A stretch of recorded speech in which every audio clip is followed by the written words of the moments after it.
Get on there, you cap.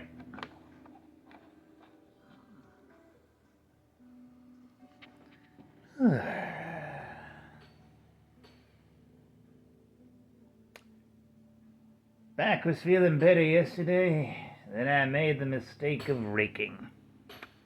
Yeah. It's Comics and Shots, a completely improvised, semi-comedic music by Howard Stern's Mick the Nerd, aka YouTube and TikTok's Mick the Man, aka Mick the Maverick, aka the guy who hears the hammer just as much as you do. Oh, now it doesn't go. Up there. Yeah, there it goes. Yeah. Today's subject: Miss Marvel, Mutant Menace, and Ultimate Spider-Man. 2023, or was it 2024? Whenever it started. The new one. I'm going to talk about Miss Marvel first because I'm just casually keeping track of it, reading snippets here and there, but pretty much that's my relationship with Marvel these days. I'd like to buy more, but who can afford 2 comic book companies these days? Not many. Yeah. Basically, from what I know, Miss Marvel's powers have been just acting all sorts of out of whack, and it's like been making her sick or something. So, like, in issue 3 of Miss Marvel Mutant Menace, they go to the Inhumans, where they point out to them that the X-Men didn't realize that when they resurrected her, that her inhuman genetics would have to matter too. That resurrection protocols only worked for freaking mutants. And yeah. Oh man. I see what you were doing, writer. I see what you were doing. It was just this obvious passive-aggressive way of insulting not just how Miss Marvel died, not in a book of her own that isn't connected to the Inhumans, but also just insulting the resurrection protocols in general, because they're just stupid. They're just dumb. At one point, we had 2 Laura Kinneys for some reason. So the resurrection protocols, they're not bringing people back, they're just cloning people, for the most part. Isn't that right? It's dumb. It's really dumb. Ugh.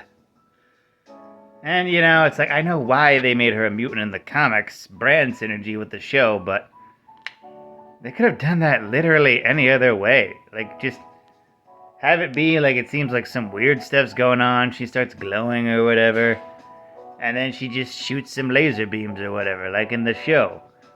And just say, this isn't your inhuman genetics. It's your mutant genetics. That's it. That's literally all you had to do. You didn't have to kill her off in Spider-Man's book, resurrect her on Krakoa, and put her in with all the stupid Krakoa nonsense. Completely unnecessary. Ugh. And the Mutant Menace just feels like it's bringing that up, while also adhering to the fact that, she's still a mutant. Like she should have been originally. Fun fact, she was originally supposed to be a mutant, but they decided against that. It was the whole thing with the mutants back then. Ugh. Fox had the X-Men, you know how it is. But yeah, nice, subtle jab. On to the other comic I'm not reading that much, but I'm glad it's very popular. Ultimate Spider-Man. Gee. Ultimate Spider-Man is popular? And apparently selling more than Amazing Spider-Man? Ultimate Spider-Man? The story about a version of Peter Parker who's not only married, not only has children, but is still a superhero. Huh. Imagine that. Like, I'm pretty sure Ultimate Spider-Man's not gonna last for more than a year or 2, but maybe this will be the time to drill it into editorials' heads that people want Spider-Man to have some sort of semblance of happiness by now. The tragedy was good in the beginning, but after a while it just became misery porn.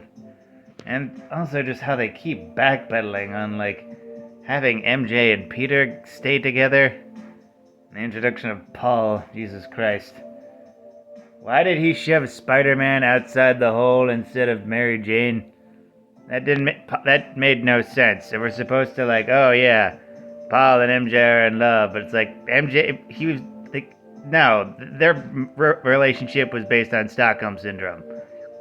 Well, no, it's not actually. Stockholm syndrome isn't actually a real psychological condition. The actual events that proposed Stockholm syndrome were based on one of the hostages finding the actual criminals more comforting than the actual police, who didn't listen to her at all. The term is steeped in misogyny. Point is, Paul and MJ suck. And people preferring the version of Peter married to MJ, where they're a team, where they're a unit, that makes sense. I'm neutral on MJ being jackpot. Like, not every side character has to become a superhero. It's okay to have civilian characters, you know? You could have her, take martial arts classes, advances, and be able to kick ass here and there, but not every civilian needs to be a hero. Lois Lane doesn't need to be Superwoman. She's Lois goddamn Lane, editor-in-chief of the Daily Planet. Despite her best efforts, she does not want to be editor-in-chief.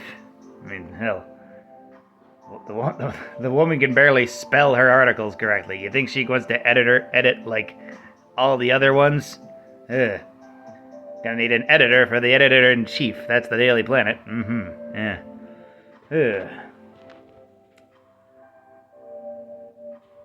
I'm cautiously optimistic Marvel will finally see the error of their ways and realize that just because Amazing Spider-Man is technically selling well, that doesn't give them the excuse to keep writing the same terrible Spider-Man stories that they've been doing since 2008. Even the Dan Slott ones were, at their best, were still held back by logical story progression.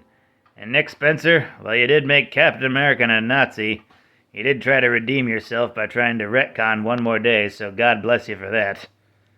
I emphasize on try. Editorial said no to him, and then he just went to Substack. Ugh. Yeah, because we just have to keep one of the worst stories out there canon. I'm at least glad Sin's Past was retconned. It's like, it doesn't even make sense from a brand synergy standpoint. No one's gonna adapt One More Day. It's a horrible story. It makes no sense. And it only exists to break up Peter Parker and MJ because they couldn't come up with new stories for the character beyond pointless romance drama. When what they really should have been doing is possibly, I don't know, retire Peter and MJ for a little bit? Have Ben Reilly become the next Spider-Man? Move on? Make Ben like the Wally West to Peter Parker's Barry Allen. Technically more like the Barry Allen to Peter Parker's Jay Garrick. Miles Morales being the Wally West. Yeah. And that's what it should be, but it's not.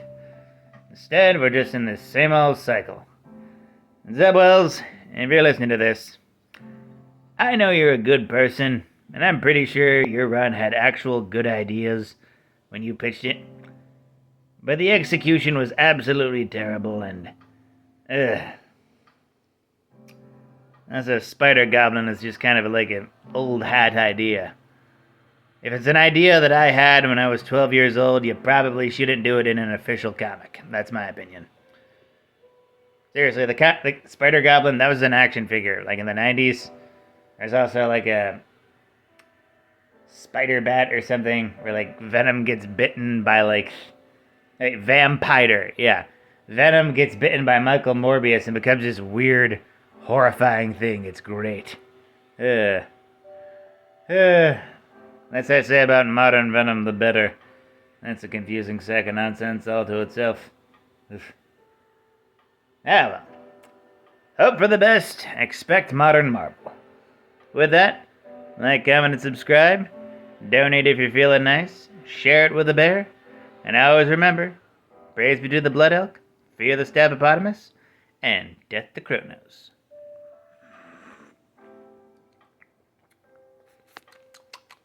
Once again, I am sipping my shot. My throat is still sensitive. Health.